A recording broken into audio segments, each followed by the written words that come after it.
अस्सलाम वालेकुम दोस्तों, मेरे आज का जो लेक्चर है उसका टॉपिक है कि जज की पावर जो है कानून शहादत के तहत जज को कौन कौन सी पावर हासिल है। आर्टिकल 4 कानून शहादत के तहत जज के पास पावर है कि उससे दौरान ड्यूटी खुद अपने कंडक्ट के मतलब या जो भी पार्टीज है उसके कंडक्ट के मतलब नहीं पूछा जा सकता।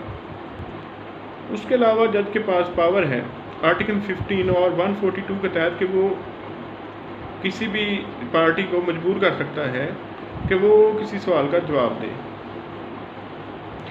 उसके अलावा अगर वो जो है पार्टी जो है वो किसी सवाल का जवाब नहीं देती, या आर्टिकल 161 की पावर है जज के पास कि वो किसी भी पार्टी से किसी भी मरहले पर केस के मतलब रेलिवेंट कोई भी सवाल पूछ सकता है।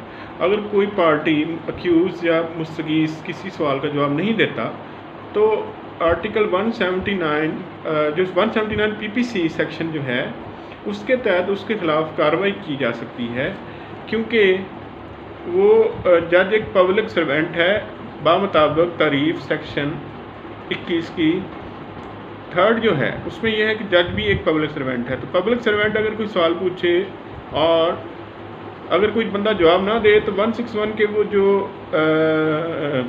उसमें उसकी पावर है आर्टिकल 161 कानून शहादत की, तो अगर वो कोई शख्स ये जवाब नहीं देता तो उसके ख़िलाफ़ जो है वो 179 के तहत कार्रवाई हो सकती है।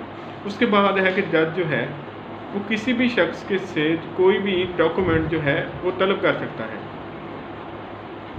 ये पावर उसके पास जो है वो आर्टिकल जो है वो 158, 159, 160 जो है कानून शहादत उसके पास पावर है। और अगर कोई शख्स जो है वो अदालत के तलब करने के बावजूद कोई डॉक्यूमेंट जो है वो अदालत में पेश नहीं करता तो उसके खिलाफ 175 के तहत कार्रवाई हो सकती है। अब नेक्स्ट जो है जज ही ये डिसाइड करता है कि कौन सी एविडेंस काबिल दिखाल है और मुतलका है। ये पावर आर्टिकल 131 कानून शहादत के तहत उसके पास हासिल है। और नेक्स्ट जो है गवाहान की तरतीब जो कि केस के दौरान पेश होते हैं वो भी जज ने ही डिसाइड करनी होती है 130 कानून शहादत के तहत। जज के पास पावर है कि वो डिसाइड करेगा कि कौन सा सवाल पूछा जा सकता है कौन सा नहीं। आपने ड्रामेटिक सिचुएशन देखी होगी कि ड्रामे के दौरान एक कोर्ट का जो है वो सीन है, वकील सफाई जो है किसी गवाह से कुछ सवाल पूछ रहा है मुस्तगीस, वकील सफाई और मुस्तगीस जो है वो खड़ा होकर कहता है कि जनाब मुझे ऑब्जेक्शन है, ये सवाल नहीं पूछा जा सकता। तो आर्टिकल 143 कहता है कि ऑब्जेक्शन का जो है वो डिसाइड जज करेगा।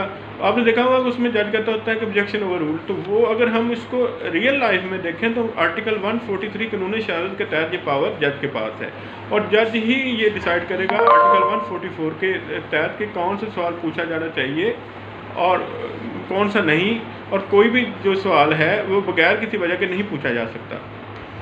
आर्टिकल 145 से लेकर 149 तक यानी आर्टिकल 145 में ये कहता है कि अगर कोई बगैर किसी वजह के कोई वकील सवाल पूछता है तो अदालत उसके मुतलका जो है जिस बार का वो है या हाई कोर्ट को रेफरेंस भेज सकता है उसके खिलाफ। फिर स्कैंडलस इंडिसेंट क्वेश्चन जो आर्टिकल 146 के तहत, और नेक्स्ट जो 149 तक जो पावर्स हैं वो चेक्स हैं जो कि क्रॉस एग्जामिनेशन पर हैं, वो भी पावर जज के पास है।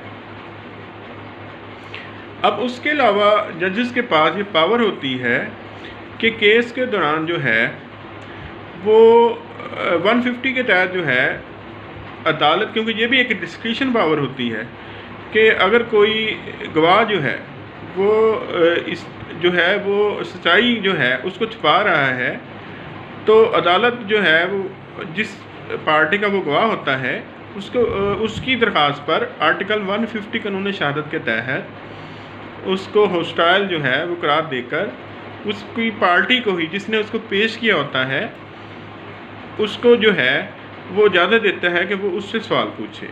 ये आर्टिकल 150 है।